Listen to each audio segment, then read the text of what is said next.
Olá, na edição deste domingo você vai conferir. Depois de muitos anos adotando uma educação 100% digital, a Suécia está redescobrindo a importância dos livros físicos. Arma fundamental para garantir a integridade dos resultados nas eleições mexicanas é a tinta indelével.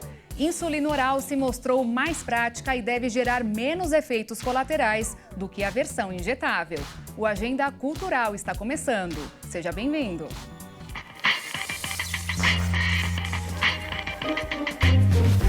Depois de muitos anos adotando uma educação 100% digital, a Suécia está redescobrindo a importância dos livros físicos. E agora, os alunos usam pela primeira vez livros impressos na sala de aula. Um dos países mais ricos do mundo adotava desde a década de 1990 uma estratégia massiva de informatizar os materiais didáticos e as aulas. Mas os resultados em provas de leitura e conselhos de órgãos de saúde fizeram o governo mudar a postura, demonstrando uma real preocupação com as implicações da ampla digitalização e o impacto da exposição precoce das crianças às telas. Foi notado que os alunos leem mais devagar, possuem um vocabulário menor e também compreendem menos o que leem no formato digital. Já nos livros impressos, alunos percebem a diferença no método de ensino. Há mais explicações do que no laptop, sem contar que a bateria não acaba. Apesar de saberem que o futuro é digital, professores querem ensinar sobre este mundo, orientando as crianças pelo caminho certo. E olha só, dados do Censo Escolar de 2023 mostrou que quase 9 milhões de brasileiros não concluíram a escola e não frequentam nenhuma instituição de educação básica. 8.800.000. Esse é o número exato de brasileiros da faixa etária de 18 a 29 anos que não terminaram o ensino médio e que não frequentam nenhuma instituição de ensino. Agora, considerando todas as faixas etárias, são 68.360.000 brasileiros, sem a escolarização básica no país.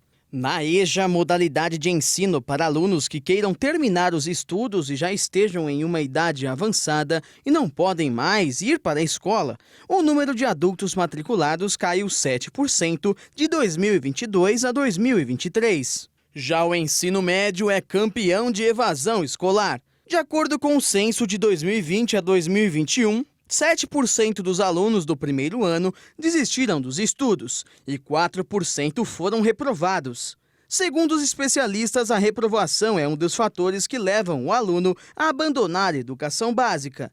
Em 2022, após o fim das políticas de aprovação automática adotadas por estados na pandemia, os índices de retenção voltaram a crescer.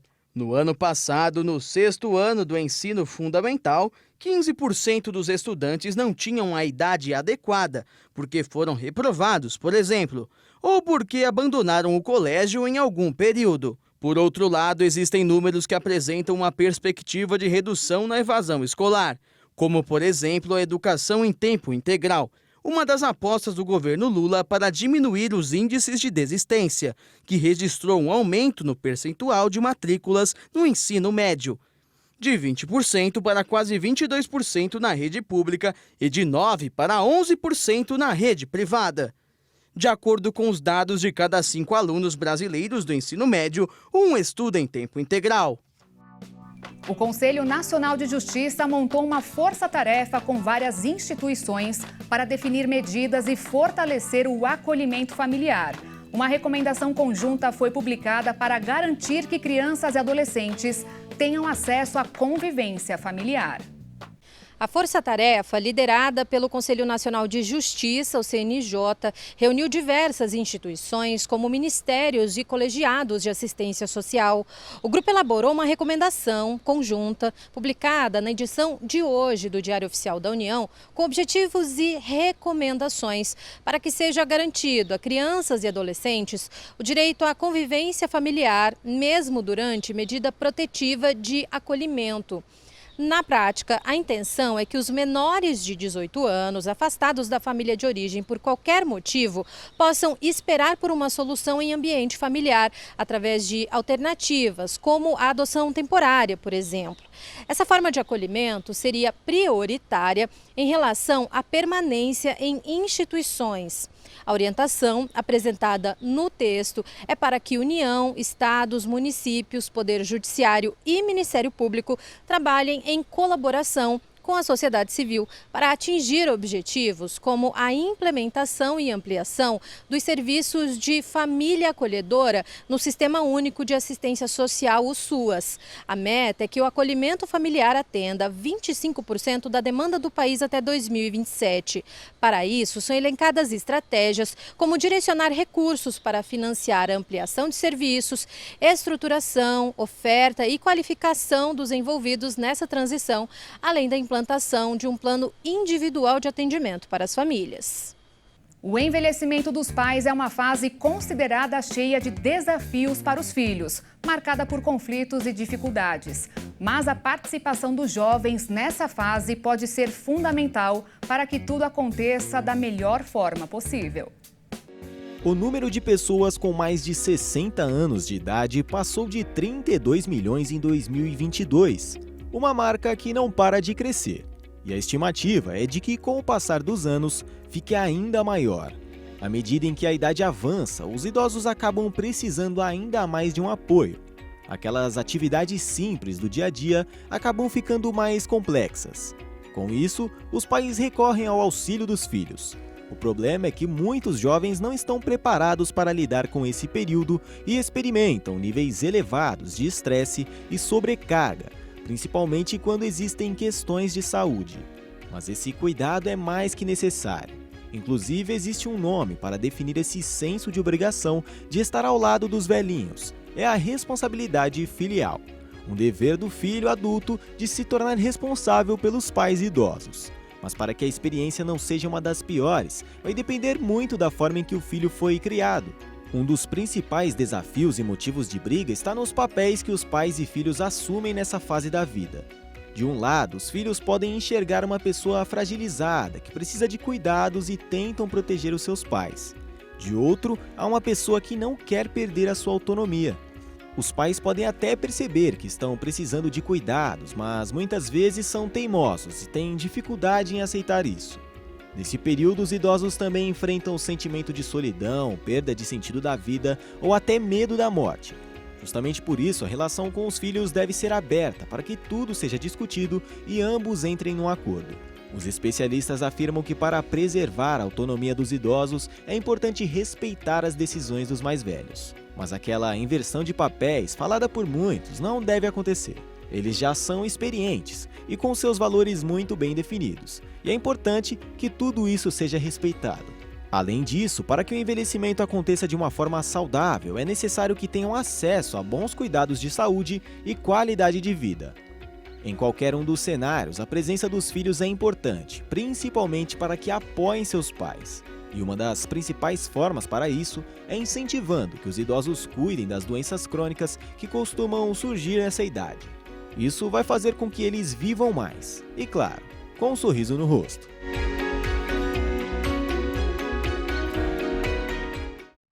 A Conferência Nacional de Educação construiu um documento com propostas para o novo Plano Nacional de Educação.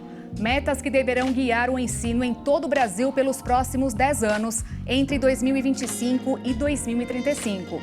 O texto final traz alterações que podem mudar os rumos das escolas brasileiras. Plano Nacional de Educação. Você sabe o que é isso? Não. Nunca ouviu falar? Não tenho conhecimento nenhum. Conhecido como PNE, o plano determina as diretrizes e estratégias para a política educacional do país por um prazo de 10 anos. Em 2025, um novo documento passa a estabelecer as principais metas da educação no Brasil até 2035. Por isso, ao longo de 2024, o texto aprovado na última Conferência Nacional de Educação, realizada no mês de janeiro, torna-se projeto de lei e passa por votação na Câmara dos Deputados e Senado Federal até chegar à sanção presidencial no final desse ano. Mas o conteúdo do documento ainda é pouco conhecido. A divulgação é bem precária, né? Que a população não sabe de uma coisa tão fundamental que é a educação do país, né? A deputada federal Franciane Bayer, membro da Comissão de Educação na Câmara, afirma que nem mesmo os parlamentares tomaram o conhecimento devido sobre o tema. O que aconteceu é que a Conferência Nacional de Educação, ela se deu de uma forma muito rápida e extraordinária. Então, impediu com que a maioria da população pudesse acompanhar e participar, né? O texto do novo Plano Nacional de Educação mantém algumas metas do antigo PNE, como a universalização da pré-escola a partir dos 4 anos de idade, a ampliação das matrículas do ensino profissionalizante, a implementação do ensino integral em 50% das escolas e o investimento de 10% do produto interno bruto na educação. Por outro lado, o documento prevê o fim do novo ensino médio, a desmilitarização das escolas e também proíbe o ensino domiciliar, o chamado homeschooling. Então, esse documento ele traz ataques contra escolas militares, ele traz ataques contra escolas privadas particulares, principalmente as confessionais, querendo interferir nas escolas confessionais, ele é contra o homeschooling, né, a educação domiciliar, ele traz apontamentos para impedir a participação dos pais na educação escolar dos filhos, que nos chama muita atenção, né, porque a gente sempre trabalha o chamamento dos pais para perto da educação, para perto dos filhos. E esse documento quer afastar cada vez mais o convívio familiar junto do ambiente escolar. É um documento que está cheio de ideologia, cheio de doutrinação ideológica, política partidária, e está esquecendo do fundamental, que é a educação mesmo, né? A deputada do Republicanos do Rio Grande do Sul explica as razões que, para ela, indicam que o novo PNE teria a intenção de doutrinar. A gente pode ressaltar vários trechos do documento que traz palavras pejorativas quando se trata outro grupo. Então, a gente traz um plano que exclui alguns grupos, né? Segrega, na verdade, a sociedade em grupos e coloca isso dentro do plano de educação, um ataque a outro, sem o respeito ao todo e sem o conhecimento principal, como eu digo, que é o técnico. A gente não está falando aqui em preconceito ou em julgamento de cada indivíduo, mas a gente não pode usar um plano de educação para impor coisas para as crianças. E outra preocupação também é sobre cada faixa etária, que conteúdo que ela recebe. Porque a questão, por exemplo, de sexualidade, se ela for trabalhada nos anos iniciais, ela tem que ter muito cuidado e saber como se fala com essas crianças. E aí a gente tem materiais sendo publicados, muitas vezes, por causa do plano de educação e para abarcar essa temática, com conteúdos que não são para crianças sendo usados na sala de aula com pequenos. Esta educadora enumera o que realmente deveria ser melhorado, na opinião dela, para que o Brasil possa subir nos rankings internacionais de educação, onde há anos ocupa as últimas posições. O que a gente precisa é olhar para fora e colocar os nossos alunos com um olhar muito mais atento a essa internacionalização. Pensamento crítico é importante, então esse é um assunto que tem que estar na pauta da formação de todos os estudantes, a questão da criatividade, mais do que o conteúdo em si, a tecnologia hoje a gente percebe com a questão da inteligência artificial que precisamos olhar para a metodologia que nós estamos usando em sala de aula, a forma como nós estamos criando e estamos desenvolvendo os nossos estudantes aqui na formação. São sugestões para o desenvolvimento educacional que, para a deputada, deveriam estar em destaque no novo Plano Nacional de Educação. Eu sou membro da Comissão de Educação, então assim que o plano chegar, deve ser criado um grupo de trabalho, nós devemos fazer audiência pública sobre o plano, fazer debate sobre o plano e queremos trabalhar, primeiro, para minimizar os impactos, então é retirar alguns pontos desse plano, né? Mas ainda estou trabalhando pela não aprovação do plano de educação. A guerra entre Rússia e Ucrânia completou 2 anos. Um conflito que deixou feridas difíceis de serem cicatrizadas. Um exemplo é um ataque aéreo feito contra um vilarejo ucraniano que deixou quase 60 mortos. A maioria eram pais e mães. E o resultado foram diversos novos órfãos. No dia 5 de outubro de 2023, um míssil atingiu um vilarejo em Rozá, no nordeste da Ucrânia. 59 pessoas morreram. O número representa 1/5 da população local. Muitas das pessoas eram pais. Por conta disso, o pequeno vilarejo ficou conhecido como a Casa dos Órfãos. Desde o começo da invasão, esse ataque foi o mais fatal para civis ucranianos. Mas a Rússia se calou. Eles nunca comentaram diretamente o ataque. Suas forças afirmaram que ele foi realizado contra alvos militares na região. Uma informação que foi negada pelas autoridades ucranianas. Eles afirmaram que não havia qualquer alvo militar no local. Para quem está de fora, comentar se estão mentindo ou falando a verdade é uma tarefa um pouco complicada. Mas as provas de que realmente não havia qualquer militar são bem mais fortes. Um relatório da Organização das Nações Unidas também afirmou que não havia ninguém, apenas os moradores locais. Antes da guerra, crianças e adolescentes levavam uma vida normal. Moravam com seus pais, saíam com os amigos e iam para a escola. Agora vivem em volta de um cemitério. Da janela de casa é possível ver alguns túmulos com coroas de flores. Alguns nem ao menos possuem lápides, mas sim algumas fotos da época em que ainda podiam sorrir. Cerca de 14 crianças perderam pelo menos um dos pais no ataque. Outras 8 perderam os 2, tanto o pai quanto a mãe. Em todos os casos, os avós ou outros familiares decidiram cuidar das crianças. E com isso, elas não precisaram serem levadas aos orfanatos da região. Depois do intervalo, você vai ver que fuga de penitenciárias estaduais no Brasil são comuns. Uma ocorrência foi registrada por dia no ano passado. A gente volta já já.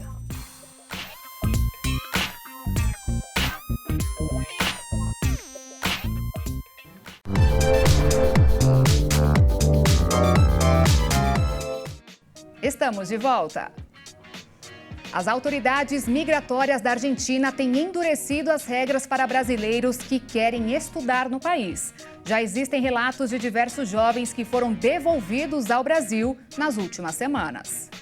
A não permissão da entrada de estudantes brasileiros no país não chega a exatamente romper as normas de circulação de pessoas entre os países do Mercosul, mas sinalizam uma dificuldade de uma postura de permissividade que até aqui marcava essa relação de lado a lado. De acordo com a Direção Nacional de Migrações, ligada ao Ministério do Interior da Argentina, não houve nenhuma mudança das normas migratórias.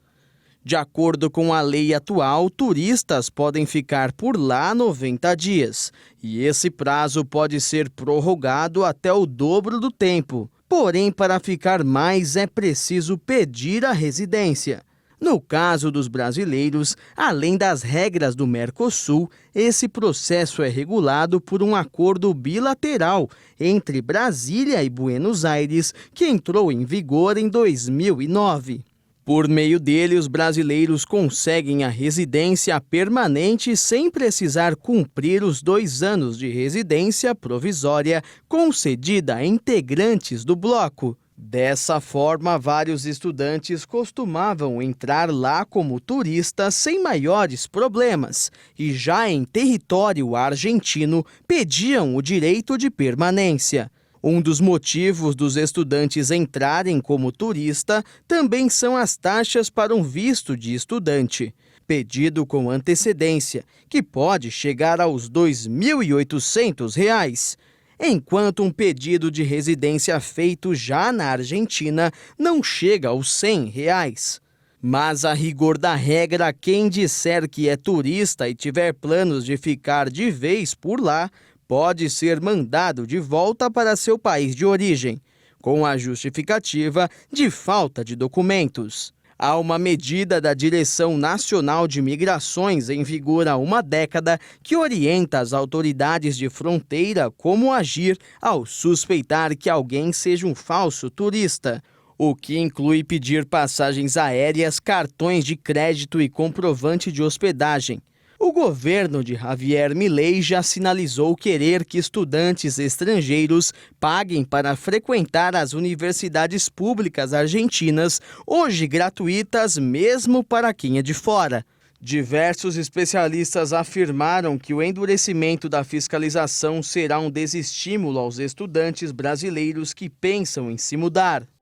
As eleições para os poderes executivo e legislativo já passaram por questionamentos quanto à veracidade.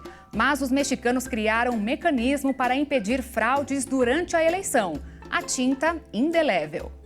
O ano de 2024 será um ano repleto de eleições para governo em todo o mundo. Mais de 2 bilhões de eleitores em 50 países irão às urnas, de acordo com o Center for American Progress. Com números recorde de pleitos, é provável que estas eleições definam o futuro do planeta e da humanidade nos próximos anos. Pela importância dessas eleições em todas as federações, a preocupação de impedir a fraude é grande. No México, com uma população de mais de 135 milhões de pessoas, os eleitores válidos irão às urnas para decidir quem será o próximo presidente. E um elemento importante marcará a presença de cada eleitor: a tinta indelével antifraude. Este pigmento é feito pelas autoridades no dedo dos cidadãos, após eles votarem. E nada mais é que uma substância que reage com o núcleo das células da pele, produzindo uma cor que só é removida quando a pele descasca naturalmente. Dessa maneira, fica impossível para alguém votar mais de uma vez.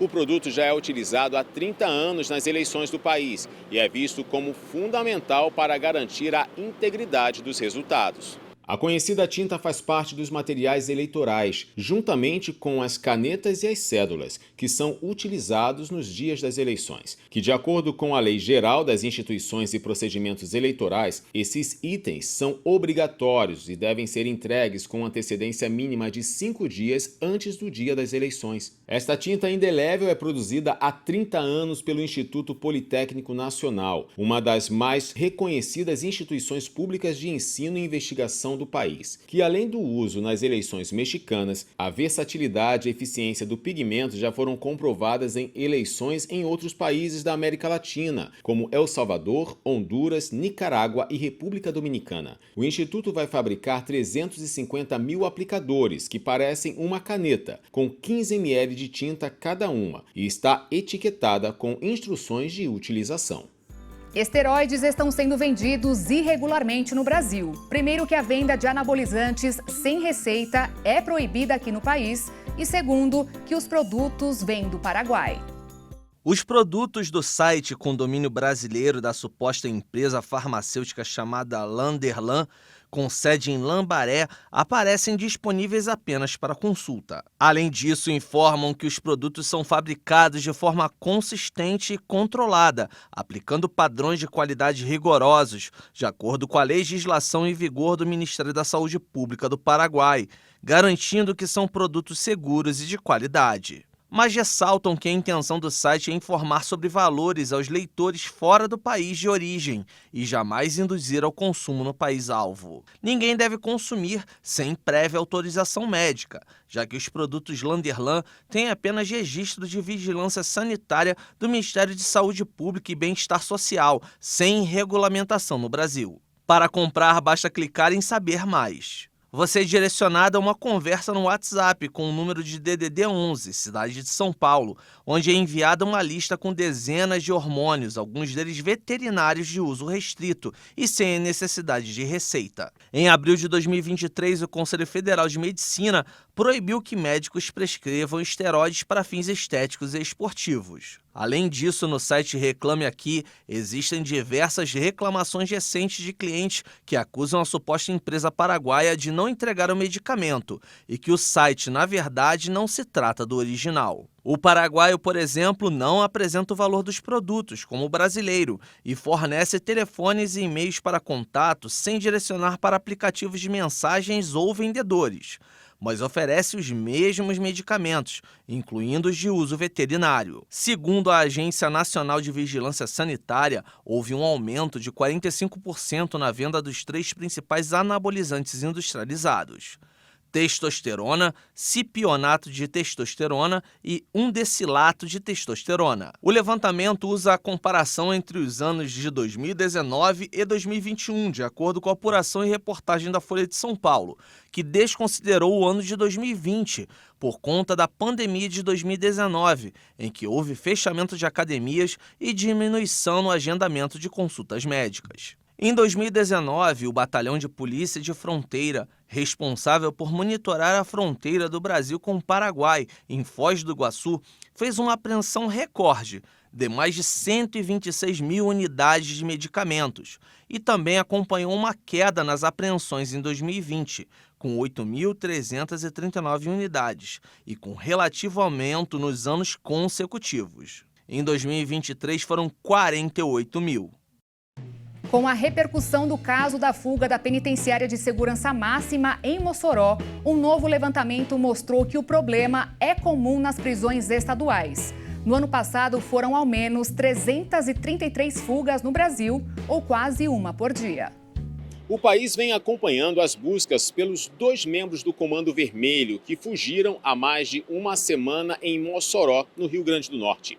Embora essa tenha sido a primeira fuga de um presídio de segurança máxima da história do Brasil, quando olhamos para as cadeias em geral, só no ano passado o país registrou 333 fugas, quase uma por dia. Muitos dos casos tiveram a colaboração de funcionários do presídio, como vigilantes e agentes penais. Segundo o Conselho Nacional de Justiça, dos 1.778 presídios inspecionados, 48% enfrentam superlotação, enquanto 33% estão em condições consideradas péssimas ou ruins.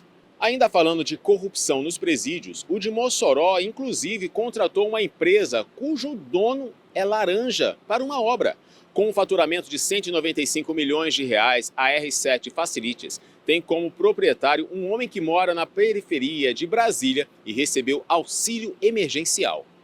Por causa de denúncias de racismo dentro do sistema de saúde brasileiro, feitas não só por pacientes como por médicos, o governo federal lançou a chamada Estratégia Antirracista para a Saúde, impulsionando o surgimento de clínicas especializadas no atendimento a esta população e promovendo a equidade étnico-racial no setor. Dos 203 milhões de brasileiros, mais de 55% se autodeclararam negros no censo demográfico de 2022. Apesar de serem maioria dentro da população, dados oficiais de 2019 apontam que menos de 28% dos estudantes de medicina do país são pretos e pardos.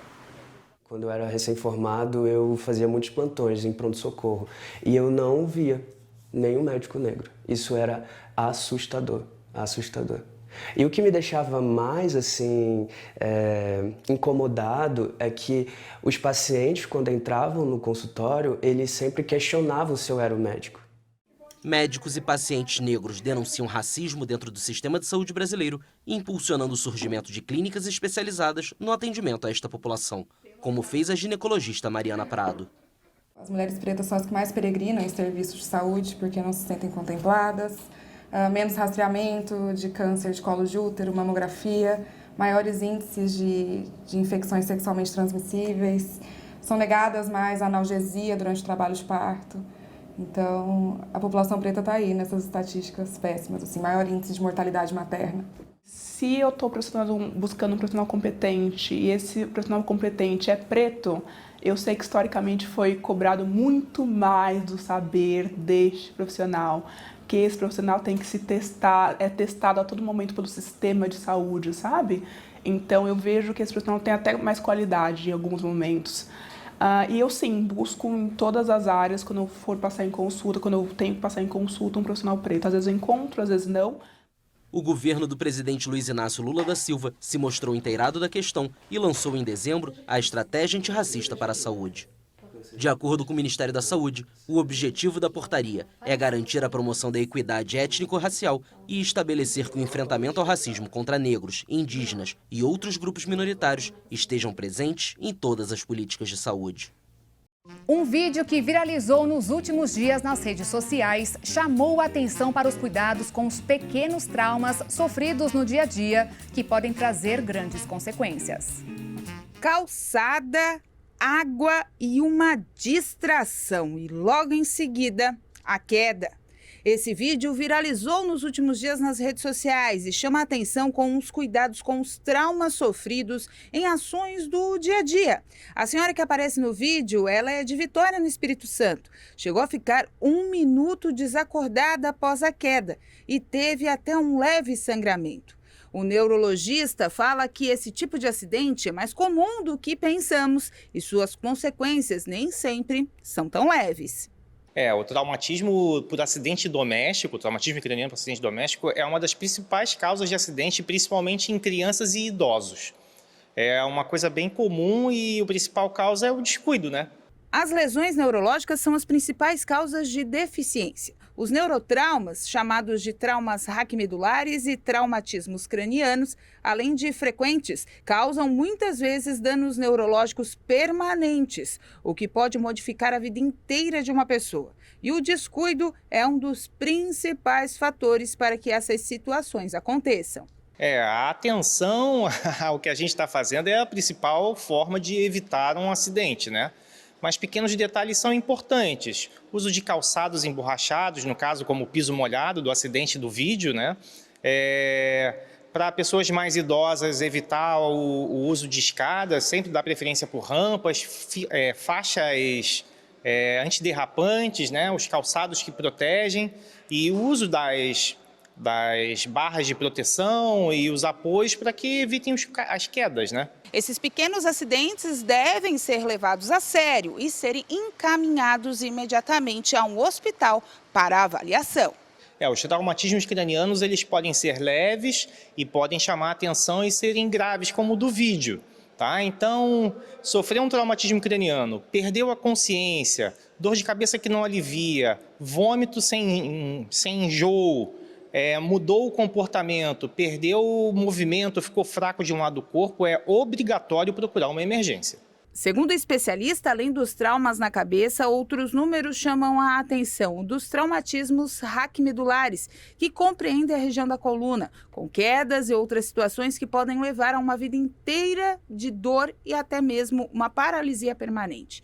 O melhor mesmo é sempre redobrar os cuidados, ter atenção ao fazer qualquer tipo de tarefa doméstica e procurar ajuda médica o mais rápido possível. Pesquisadores estão desenvolvendo uma insulina oral que promete revolucionar o tratamento de pacientes com diabetes. Entre as vantagens aguardadas estão a praticidade, menos efeitos colaterais e mais adesão ao tratamento. A insulina oral é desenvolvida por pesquisadores da Universidade de Sydney, na Austrália. Os testes em humanos estão previstos para começar a partir do próximo ano. A etapa do estudo, feita em animais, mostra indícios de que a insulina oral pode ser absorvida sem entrar na circulação sanguínea. O avanço é o desenvolvimento de nanopartículas que conseguem resistir à digestão no estômago e fazer com que o hormônio chegue diretamente no fígado, onde deve agir. A nova fórmula pode revolucionar o tratamento de pacientes com diabetes que hoje precisam usar insulina injetável. É que a alternativa oral pode ajudar a evitar um efeito colateral bastante comum, que é a hipoglicemia, caracterizada pela baixa quantidade de açúcar no sangue. Isso porque quando chega ao fígado, a insulina é quebrada por enzimas e dosada pelo próprio organismo somente quando os níveis de glicose no sangue estão altos. No caso da injetável, no momento da aplicação com agulha, grande parte da substância fica em músculos e no tecido adiposo, que é o que armazena a gordura do corpo, fazendo com que parte da insulina acabe liberada mesmo quando a glicose está normal. Especialistas ainda avaliam que a alternativa oral pode levar a maior adesão ao tratamento da doença, que hoje atinge, em média, 10% da população brasileira. Isso porque a injetável é aplicada pelo próprio paciente, que por vezes evita usar a substância fora de casa, com receio dos episódios de hipoglicemia, que podem causar tontura, palpitações, confusão mental, tremores, crise convulsivas, perda da consciência e até colocar em risco a vida. Uma mulher de 33 anos morreu após ficar 10 dias internada na unidade de tratamento de queimaduras da Santa Casa de Misericórdia de Limeira, no interior de São Paulo. O caso acendeu o alerta sobre os perigos da cozinha. O acidente aconteceu no último dia 16 de fevereiro em Rio Claro, interior de São Paulo. Elisângela Oliveira de Jesus, de 33 anos, colocou uma frigideira com óleo para esquentar no fogão, quebrou um ovo dentro de um copo e depois o despejou na panela. O problema é que no copo tinha água e isso causou uma explosão. O óleo quente, ele já é um risco por si só, porém, quando a gente coloca água numa panela com óleo quente, essa água ela é mais densa, então ela tende a ir ao fundo da panela. Nesse processo de descer no fundo da panela e passar por esse óleo quente, a água que é líquida entra em estado gasoso e forma bolhas de ar que causam esse efeito da explosão. O fogo atingiu o rosto e a parte superior do peito de Elisângela. Ela foi levada para a Santa Casa de Rio Claro e depois transferida para o Hospital Especializado em Queimados de Limeira. Após 10 dias de internação, a mulher teve uma parada cardiorrespiratória e morreu. Segundo a Sociedade Brasileira de Queimaduras, cerca de 1 milhão de pessoas se queimam todos os anos no Brasil. 80% dos casos acontecem dentro de casa e normalmente o cenário é a cozinha.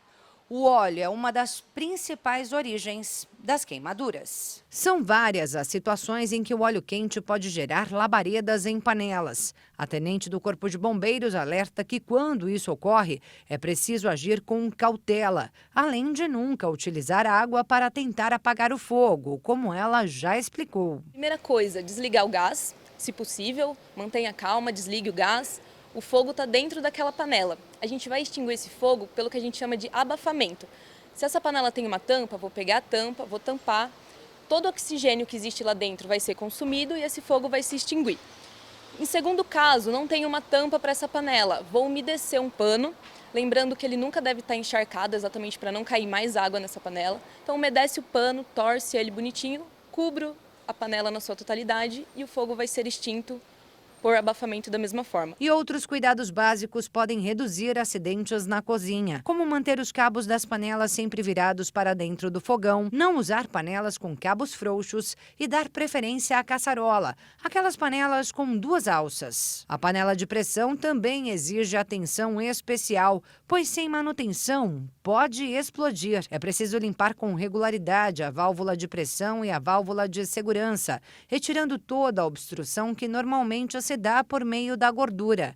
Também é preciso trocar a borracha de vedação periodicamente e nunca abrir o recipiente antes que todo o vapor tenha saído. Cuidado também com o botijão de gás. Ao comprar o produto, verifique se não está amassado, enferrujado ou com vazamentos. Olhe a validade da mangueira plástica e não deixe o botijão em local sem ventilação ou próximo a ralos. O gás que a gente usa, que é o gás de cozinha, ele é mais denso do que o ar. Então, por exemplo, se você mora em um apartamento e o gás está próximo do ralo, se esse gás vazar, ele vai descer por esse ralo e atingir outros ambientes. Então, o importante é que o gás esteja num local seguro, que em caso de vazamento, aquele gás não contamine outros lugares. Tudo isso pode evitar acidentes e queimaduras, que além do comprometimento físico, pode gerar sequelas psicológicas, sociais e até a morte. Para reduzir danos, as recomendações dos bombeiros em caso de queimaduras são as seguintes: coloque a parte queimada debaixo de água corrente, em temperatura ambiente, com jato suave, por aproximadamente 10 minutos. Se algum objeto estiver no local queimado, como brinco ou anel, é preciso retirá-lo, mas não se deve mexer em tecidos colados na pele queimada. Nunca mexa ou fure eventuais bolhas que possam se formar. E não utilize receitas caseiras, como passar manteiga, creme dental ou qualquer outra substância sobre o ferimento. Me queimei, acionei o 93, água no local em temperatura ambiente e aguardo socorro, basicamente. Um teste de sangue pode prever o risco de um ataque cardíaco até 6 meses antes da ocorrência. Te conto mais depois do intervalo, não sai daí.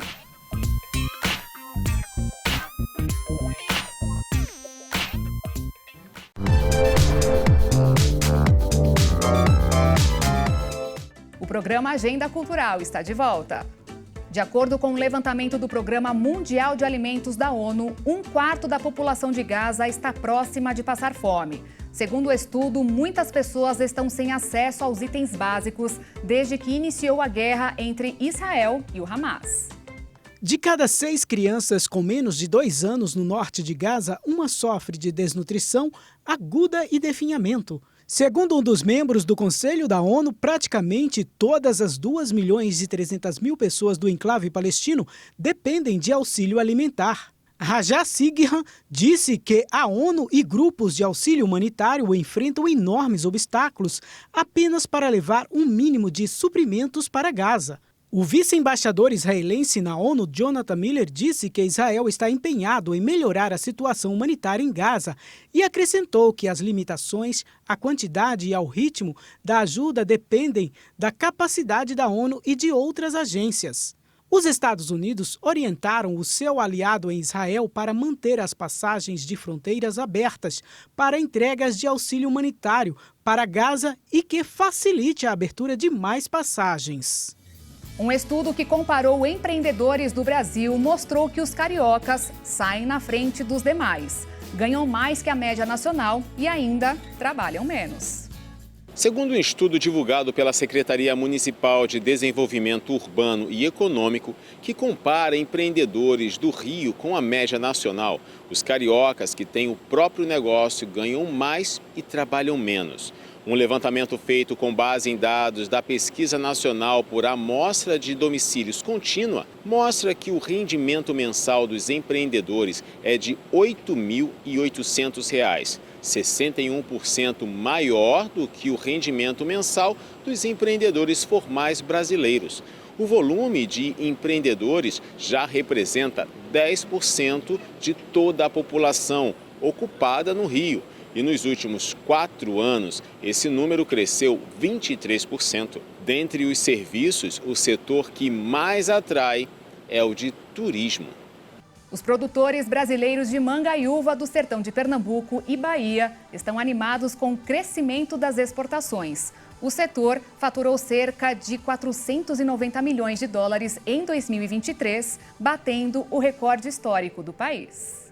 A exportação de manga foi responsável pela arrecadação de cerca de 312 milhões de dólares, mais que os 248 milhões e 700 mil dólares de 2021. Foram exportadas 266 mil toneladas, um aumento de 15% em comparação com 2022. Porém, em volume ficou 2,37% abaixo de 2021. A maioria da manga exportada pelo país no ano passado saiu dos estados da Bahia, responsável por mais de 47% da produção, e Pernambuco, que entregou 45%. As fazendas se concentram no Vale do São Francisco, no encontro dos dois estados. A expectativa do produtor, que teve que aumentar a equipe por causa da demanda, é que os preços continuem altos. A manga brasileira chega principalmente à Europa. No ano passado, 45% do envio foi para a Holanda, 18% para a Espanha, 6% para o Reino Unido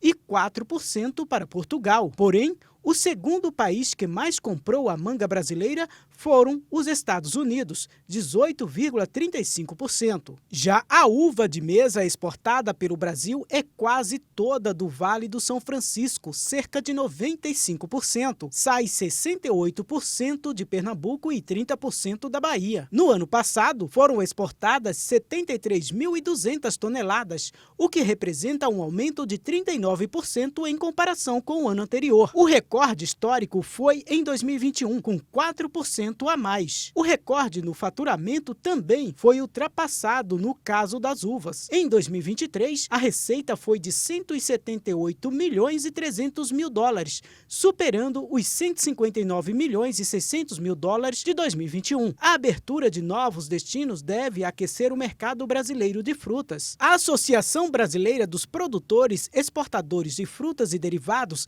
afirma que deve ser anunciada nos próximos meses a comercialização de uvas para a China. As conhecidas bicicletas elétricas viraram febre no trânsito e os cuidados precisam ser redobrados.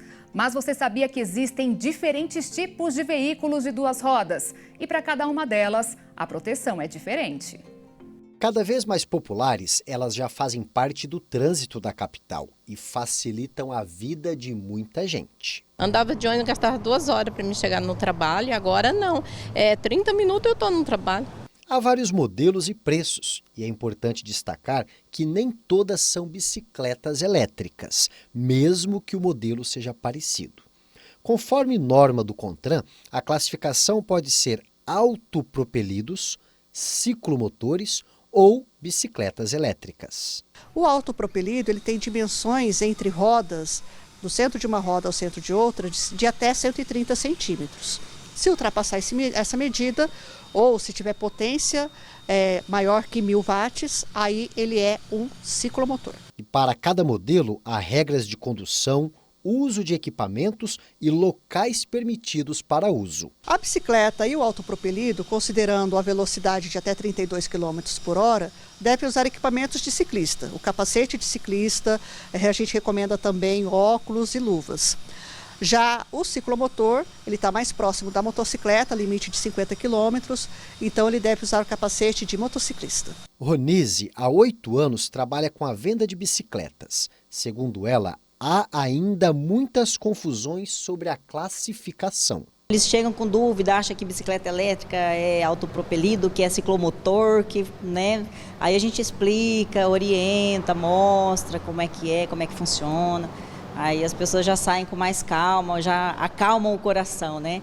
Eu falo que no início teve cliente que tinha o seu autopropelido, que agora, né, as bicicletas que têm acelerador, que foram denominadas como autopropelidas, chegavam aqui querendo tirar o acelerador da bicicleta. Os autopropelidos, as bikes com acelerador de mão, são as campeãs de venda. A média gira em torno de 30, 40 unidades aí na nossa rede. Seu Antônio já está até pensando em trocar a antiga por uma nova e lembra da importância da atenção e cuidado no trânsito. Tudo você tem que ter atenção no trânsito. Se não tiver, um te bate, ou você bate em outro. O furto relâmpago de peças é o novo terror dos motoristas aqui na cidade de São Paulo. 4 minutos são suficientes para um criminoso arrombar um carro e desinstalar, por exemplo, a central multimídia do veículo e ainda fugir do local. Existe uma relação direta entre o furto de peças de carros e o mercado ilegal, já que esse é um comércio alimentado por esses itens de alto valor e facilmente furtados dos veículos, como a central multimídia, os retrovisores, faróis, rodas, pneus e até os catalisadores. Só que é importante destacar que quem compra esse tipo de peça fomenta esse mercado e também comete um crime. O Código Penal brasileiro trata como receptação culposa a falta de cuidado quanto à origem do objeto comprado ou recebido, que tem a origem criminosa. A pena varia de 1 mês a 1 ano de detenção ou multa, ou ambas as penalidades. E como identificar se a peça é furtada ou roubada? Bem, o preço é uma dica. Se está muito abaixo do valor de mercado, já dá para desconfiar. Outra sugestão é exigir nota fiscal, onde normalmente há a comprovação da procedência da peça. Um levantamento de uma empresa de rastreamento de veículos mostra que os casos de roubos ou furtos de carros na cidade de São Paulo cresceram 9,3% em 2023, na comparação com o ano anterior. Foram registrados pouco mais de 35 mil casos no ano passado, ante 32 mil em 2022. Segundo a pesquisa, a Zona Sul da capital é a região que exige mais atenção quando o assunto é roubo ou furto de veículos. O bairro mais afetado em 2023 foi o Ipiranga, onde quase 21% das ocorrências foram registradas. Por meio de nota, a Secretaria de Segurança Pública de São Paulo afirmou que trabalha diuturnamente para coibir todas as modalidades criminosas. Sobre a venda de peças automotivas roubadas ou furtadas, diz que realiza monitoramento de endereços eletrônicos e faz vistorias em locais físicos que comercializam esse tipo de produto. Um teste de sangue pode prever o risco de um ataque cardíaco até 6 meses antes de acontecer. A descoberta poderá ajudar na prevenção de casos. O estudo é recente, feito pela Universidade de Uppsala, na Suécia, e identificou biomarcadores sanguíneos específicos que podem servir como indicadores precoces. Com isso, um exame de sangue teria a capacidade de detectar o risco de ataque cardíaco até 6 meses antes da ocorrência. A pesquisa publicada este mês em uma revista especializada analisou amostras de 169 mil voluntários que não tinham histórico conhecido de doença cardiovascular. Os estudiosos ainda trabalham em um modelo que vai permitir que qualquer pessoa consiga oferecer dados para análise de risco, como altura, circunferência da cintura e níveis de colesterol, por exemplo. A descoberta pode se tornar uma aliada, especialmente na prevenção de casos de doenças cardiovasculares, que são responsáveis por 1/3 das causas de morte no mundo, segundo dados da OMS, a Organização Mundial de Saúde. No Brasil, a situação não é diferente. Dados do cardiômetro, que é uma ferramenta da Sociedade Brasileira de Cardiologia, apontam que 58 mil pessoas morreram em 2024 vítimas dessas doenças. E estimativas do Ministério da Saúde indicam para uma média de 400 mil mortes por ano no país.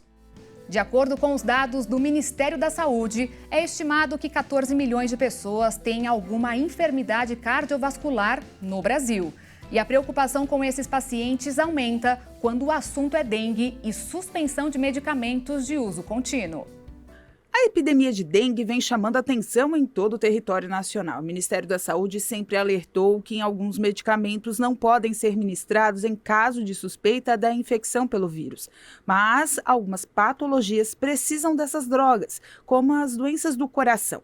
Os cardiologistas estão chamando a atenção sobre a suspensão de algumas medicações para o não agravamento dessas doenças pré-existentes, junto com o período de vigência da infecção por dengue. O AS é o maior vilão, é o mais conhecido, o ácido acetilsalicílico, e também outras medicações que nós chamamos de antiagregantes plaquetários, como por exemplo o clopidogrel, o prasugrel, o ticagrelor, são medicamentos que são amplamente utilizados na cardiologia e que deve-se ter atenção em relação ao uso deles quando o paciente tem dengue. Todo paciente com dengue deve suspender esses medicamentos? Não.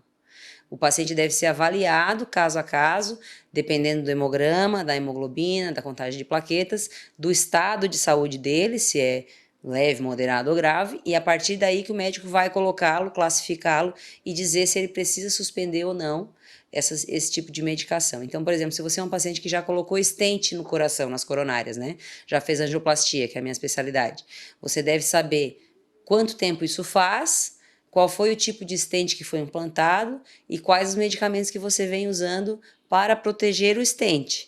Esses medicamentos, então, conforme essas orientações do seu cardiologista, é que vai ser decidido quando, como que vai ser suspenso ou não essas medicações. Outros pacientes cardíacos que precisam ter atenção com a infecção pela dengue são aqueles que usam válvulas mecânicas. A situação das suspensões de qualquer tipo de medicamento podem levar à morte. Alguns pacientes estão em uso de anticoagulantes, que são medicações que evitam a coagulação sanguínea. Nesses pacientes é muito mais delicado ainda a suspensão dos remédios.